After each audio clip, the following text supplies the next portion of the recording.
नमस्कार, TM24 में स्वागत है आपका। आज का जो मुद्दा है वो मुद्दा पैसे से जुड़ा है। पैसे से याद मान लीजिए अमीरों से, गरीबों से, आर्थिक रूप से जुड़ा हुआ मामला है। मामला ये है कि बड़ा अजीब सा लगता है, हमारे मुल्क की जो संपत्ति है उसमें से 40% भाग जो है, 40% वो मुल्क के अमीरों के ही पास है, और भी सिर्फ 100 अमीरों के पास। गौर कीजिए, बहुत बड़ी बात है। आम आदमी क्या सोचता है इस बारे में, ये पूछते हैं। हमारा तो कहना ये है कि जो सपोर्ट सिस्टम है हमारी बीजेपी सरकार का, वो अमीरों के साथ ज़्यादा है, पूंजीपतियों के साथ पूरा है, पूंजीपतियों के साथ ज़्यादा है। गरीब बेचारा कहीं ना कहीं कुचला जा रहा है, दबा जा रहा है। आम आदमी, मध्यम वर्गीय, यही लोग टैक्स ज़्यादा दे रहे हैं। अमीर लोग तो टैक्स बचा रहे हैं, किसी न किसी माध्यम से उनके पास टैक्स वो लोग लूट रहे हैं। मतलब इसमें जो है, इसमें कहीं न कहीं किसी न किसी प्रकार का रोल गवर्नमेंट के साथ भी है। गवर्नमेंट भी दो नियति में कर रही है। अगर अनदेखी ना करे सरकार और टैक्स अच्छे से आए तो अपने प्रदेश का बहुत भला हो सकता है, बहुत ही भला हो सकता है। इस मुल्क का, प्रदेश का बहुत भला हो जाएगा। सही बात। अरे हम आपको एक बात बताएं, गरीब आदमी इतना परेशान है, आप गांव में चले जाइए, वो स्थिति है। पहले आदमी रात में घर में सोता था, लेकिन आज के समय में किसान आदमी खेत में पड़ा रहता है। क्यों पड़ा रहता है? कि हमारे योगी बाबा के गाय माता और सांड देवता जो है ना, पूरा खेत चौपट कर देते हैं रात में। तो आधी रात में तो आदमी खेत में रहता है, और दिन में आदमी जो है पानी लगा रहा है, कहीं कुछ कर रहा है, कहीं कुछ कर रहा है। मतलब पूरा जीवन उसका खेत में निकल जा रहा है। किसानों की समस्या है, किसानों की बहुत बुरी हालत है। जानवरों से खेत और जाने के लिए किसान खेत के अंदर जाकर वहाँ खेत पे अपना वो लगाता है टेंट, और वहीं मर जाता है। और ये अभी की घटना है, 5 दिन पहले की घटना है। पेपर में ही आया था कि वो अपने जानवरों से बचाने के लिए, अपने खेत को बचाने के रात में वहाँ गया, और रात में सुबह जब वहाँ के लोग गए, उनके घर वाले, तो वो मरा हुआ मृत पाया गया। उनका समय भी है। कोई व्यवस्था नहीं है, मतलब जानवरों के लिए कोई व्यवस्था नहीं है। इससे खुला जो है गाय सब। फिर से हम टैक्स पे ही आते हैं। हाँ। ये जो अमीरों का बैलेंस बिगड़ा हुआ है, मतलब इस मुल्क का बैलेंस बिगड़ा हुआ है, ये कैसे ठीक हो सकता है? अमीर बहुत अमीर होते जा रहे हैं, गरीब बहुत गरीब होते जा रहे हैं। सबको एक बराबर देखना चाहिए। कहीं न कहीं ऐसा लगता है कि जो हमारा मिडिल क्लास है वो कहीं न कहीं दबा हुआ महसूस हो रहा है। क्यों हो रहा है? क्योंकि एक तो GST है, नोटबंदी हुई, नोटबंदी ने पूरा जो है एकदम कुचल दिया आदमी को। जितना पैसा था सब सिस्टम में आ गया। उसके बाद से पैसा कमाना बहुत मुश्किल हो रहा है। कोई आदमी पहले काम कराने चलता था तो उसके बाद पैसा वो सोचता नहीं था, खर्च करता चला जाता था। आज के समय में उसके बाद पैसा ही नहीं है, कहाँ से खर्च करेगा? मुल्क में पैसा बहुत है, अमीरों के पास तो है ही है, गरीबों के पास नहीं है, मिडिल क्लास के पास नहीं है। कमाए ना, गरीब मेहनत करके कमाए। नहीं, कमाई हो ही नहीं पा रही। आदमी कमा रहा है, अठन्नी खर्चा हो रहा है रुपया। तो अमीरों के संग भी ऐसा ही हो रहा होगा कि नहीं हो रहा है उनके साथ? अमीरों के साथ क्या है कि उनका बड़ा कारोबार है, बड़ी चीज़ें हैं, तो वो लोग मैनेज कर ले रहे हैं। लेकिन कोई अगर आदमी कम कमा रहा है तो उसमें उसका GST चला जा रहा है, गैस का सिलेंडर चला जा रहा है, पेट्रोल चला जा रहा है, बहुत खर्चे हैं। पढ़ाई में आजकल प्राइवेट स्कूल में इतनी फीस है। मतलब आपका कहना है कि गरीब ज़्यादा टैक्स दे रहा है? गरीब ज़्यादा टैक्स दे रहा है, बिल्कुल गरीब ज़्यादा। माफ़ होना चाहिए। अरे बिल्कुल माफ़ होना चाहिए। गरीब का लाइट का कम होना चाहिए। लाइट का इतना ज़्यादा पैसा जा रहा है कि मतलब जो है बहुत महंगाई बिल्कुल बहुत ज़्यादा। टैक्स के बारे में आप क्या?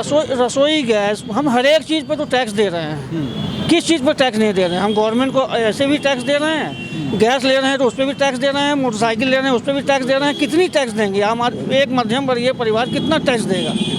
टैक्स के बोझ के तले हम दबे हुए हैं। हमारे ऊपर इतना बोझ लाद दिया गया है, इतने % GST, इतने % ये, इतना % वो। क्या किस चीज़ में हमसे टैक्स नहीं लिया जा रहा है? कहा जा सकता है कि लगान पे लगान। तो ये हम लोग अंग्रेज़ों के शासन में ही जी रहे हैं। लगान पे लगान ही लिया जा रहा है। क्या हमको दिया जा रहा है? कुछ नहीं दिया जा रहा है। अच्छा, कहीं ना कहीं लोग कहते हैं कि जो अमीरों के कर्ज भी माफ़ हो जा रहे हैं, लेकिन गरीबों के नहीं हो रहे हैं। तो इसमें क्या सोचते हैं? अगर वही कर्ज ना माफ़ हो जितना इन्होंने अमीरों के किए तो कुछ फ़ायदा हो सकता? अमीरों का तो कर्ज माफ़ नहीं करना चाहिए, गरीबों के बारे में सोचना चाहिए। अब गरीब किसान बेचारा आज के समय में खेत में पड़ा हुआ है, अब पता चला उसके बाद 2 बीघा खेत है और उसने पूरा 10-12 हज़ार रुपये जो भी था उधार लेके लगा दिया, और एक रात में गाय और बैल आया उसका सब खा गया। तो सोचिए उसके दिल पे क्या गुजरती होगी, है। दो ही लोगों से देश बचा हुआ, एक जवान और एक किसान, लेकिन किसान का कोई सुनवाई नहीं है। हम भी किसान हैं तो हमें पता है कि किसान का दर्द क्या होता है, गांव से जुड़े हुए हैं, इसलिए हमें पता है। तो बहुत बहुत मतलब परेशान किसान है, इसीलिए गरीब हो रहा है, क्योंकि जब गरीबों का सपोर्ट नहीं होगा उस हिसाब से तो गरीब तो होना ही होना अच्छा, है। आपके अनुसार सरकार क्या करे ऐसा जिससे सरकार ये मध्यम वर्गियों के लिए एक अलग से स्लैब लाए। अभी आने वाले समय में माननीय मंत्री निर्मला सीतारमण जी बजट पेश करने वाली हैं, उसमें हम मध्यम वर्गियों को जरूर रखें साथ में। अब हमारी माता जी को आना होता था तो उसमें हमें रेलवे में 60 साल के बाद जो है उनका वो माफ़ हो जाता था, अब वो भी छीन लिया गया है। एक पेंशन भोगी हमारी माता जी, अगर मान लीजिए कि वो आना भी चाहती हैं तो एक बार हम भी सोचते हैं कि क्या करें, चलो लाना तो है ही, माँ है हमारी, मगर गवर्नमेंट जो पहले फैसिलिटी देती है, पहले एक लोभ देती है, फिर बाद में छीन लेती है। एक एज में सीनियर सिटीजन को जो लाभ मिलना चाहिए जो वो भी नहीं मिल पा रही है।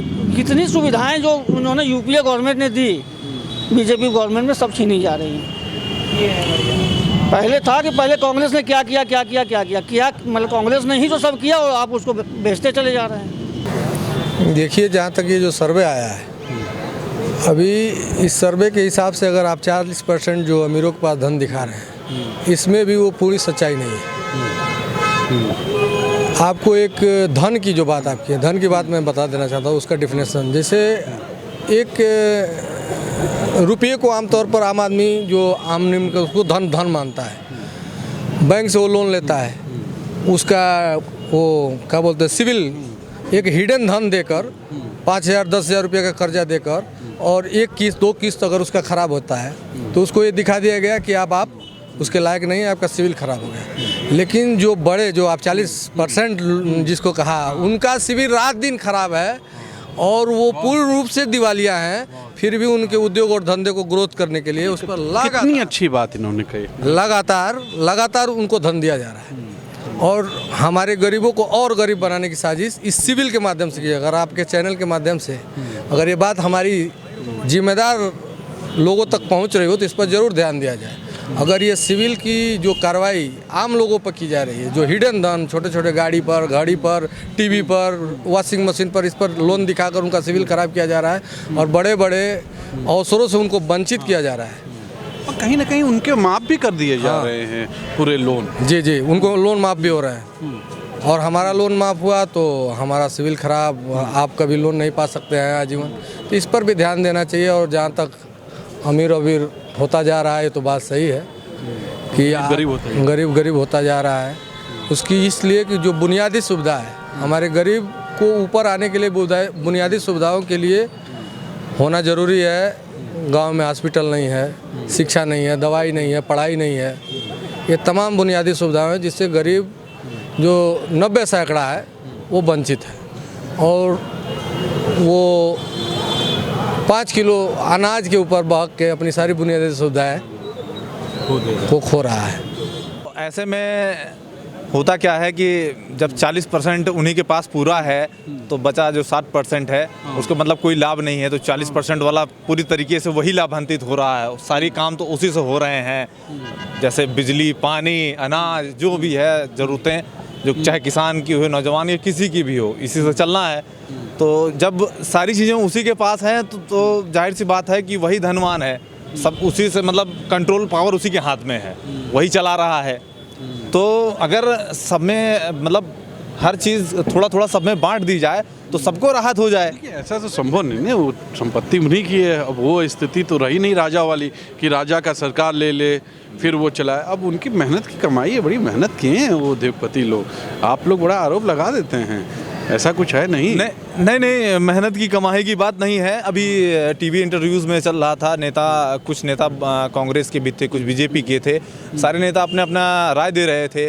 और जो हम लोग पढ़ते हैं और जो हम लोग टीवी डिबेट में देखते हैं कि बताया जा रहा था कि अडानी जी का बताइए 600वीं रैंक थी उनकी कभी, और अभी मात्र 4 सालों में, महज 5 सालों में, जो मुझे सही अनुभव उसका मालूम नहीं है, उनको देश का टॉपेस्ट मतलब रिचेस्ट मैन में आ गए वो। ऐसा क्यों? तो ये हो सकता है कि कुछ ही लोगों को सरकार चिन्हित कर रही है और उन्हीं को सारा लाभ दे रही है।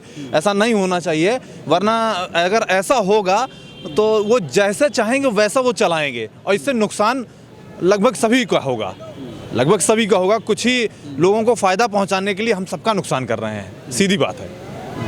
तो आप क्या चाहते हैं क्या हो, ये बताइए। इसका सीधा उदाहरण है कि उदाहरण की बात नहीं है, सीधा मेरा कहने का यही मतलब है कि सभी को किसी तरीके से मतलब कुछ ऐसी योजना लाई जाए जिससे सभी को लाभ पहुंचे, किसी एक व्यक्ति विशेष को लाभ ना पहुंचे। व्यक्ति विशेष का लाभ पहुंचने का मतलब है वो अपने तरीके से उसको निर्वहन करेगा, तो उससे सबका नुकसान भी हो सकता है। अगर मान लीजिए मुझे अभी पावर दे दी जाए और मुझे करना होगा, तो मैं अपने इर्द गिर्द जितने लोग हैं मैं उन्हीं को मजबूत करूंगा, संपन्न करूंगा। ये सरकार तो चाह रही है ना सबको मिले, वो अनाज बांट रही है सबको, भाई अनाज तो दे रही है। सरकार तो अनाज बांट रही है, जिस प्रकार कहा गया है कि होता क्या है कि किसानों से पहले अनाज तो बीच में आया था, एक अधिनियम आया था या जो भी था, कि सरकार क्या करती थी, अनाज स्टोर को मतलब अनाज स्टोर कर लेती थी अपने स्टोरों में और वापस उसी चीज़ को जो किसान को बेचती थी तो उसको डबल दुगने तिगने दामों में बेचती थी। तो इसका नुकसान तो किसानी को होता था। अब किसान अब जैसे अभी मार्केट में कोई चीज़ आई, आलू गेहूँ चावल, काला बाजारी ज़्यादा है। जी काला बाजारी ज़्यादा है, तो उसको बेचने जा रही है तो उसको किसान को सही दाम नहीं मिल रहा है, उचित दाम नहीं मिल रहा है। उसको जितने में उसने लागत की है उसका लागत भी नहीं निकल पा रहा है, तो नुकसान ही है उसका। जी मतलब कहीं ना कहीं उद्योगपतियों को राहत मिल जा रही है इस सरकार में। हाँ, बिल्कुल, ये बिल्कुल। कुल मिला के कहा जा सकता है। बिल्कुल ये कहा जा सकता है, निश्चित है। और जाहिर सी बात है अगर ये निश्चित ना होता तो इतने आरोप क्यों लगते।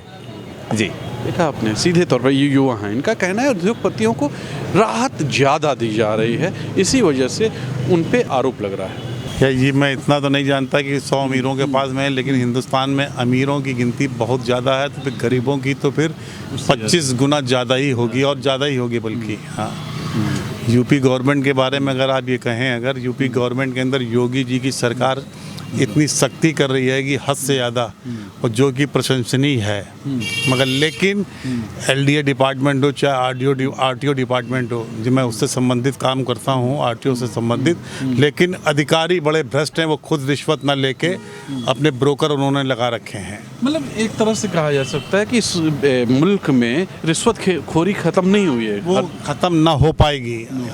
चूँकि अधिकारी, जब तक अधिकारी नहीं सुधरेंगे तब तक रिश्वतखोरी ख़त्म नहीं हो पाएगी। ये दुख है जनता का। और सीधे तौर पे आपने देखा कि ये मैं कुछ और पूछने आया था, वो उसका जवाब तो मिल ही गया, लेकिन कुछ और भी लोगों का दुख सामने था। मतलब कहा जा सकता है कि सरकार से बहुत दुखी लोग दिखते हैं। आज के लिए इतना ही। कैमरा पर्सन विक्की विश्वकर्मा के साथ तुषार शर्मा का नमस्कार।